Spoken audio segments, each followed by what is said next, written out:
بسم الله الرحمن الرحيم سبح لله ما في السماوات وما في الأرض وهو العزيز الحكيم والذي أخرج الذين كفروا من أهل الكتاب من ديارهم لأول الحشر ما ظننتم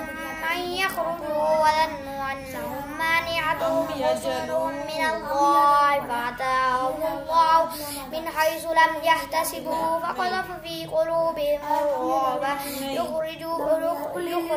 بيوتهم بأيديهم وأيدي المؤمنين فاعتبروا يا أولي الأبصار فلولا أن كتب الله عليهم الجلاء لعذبهم في الدنيا ولهم في الآخرة عذاب النار ذلك بأنهم شاقوا الله ورسوله ومن يشاق الله فإن الله شديد العقاب ما قطعتم من لينة أو تركتموها قائمة على أصولها فبإذن الله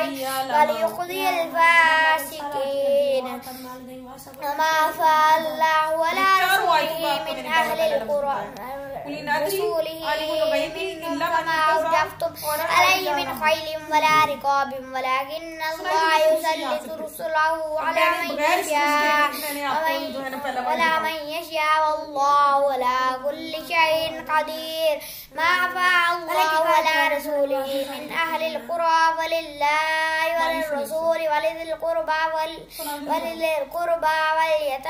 واليتامى والمساكين وابن السبيل كي لا يكون دولة بين الأغنياء منكم وما آتاكم الرسول فخذوه وما نهاكم عنه فانتهوا واتقوا الله إن الله شديد العقاب للفقراء المهاجرين الذين أخرجوا من ديارهم وأموالهم يبتغون فضلا من الله ورضوانا وينصرون الله ورسوله أولئك هم الصادقون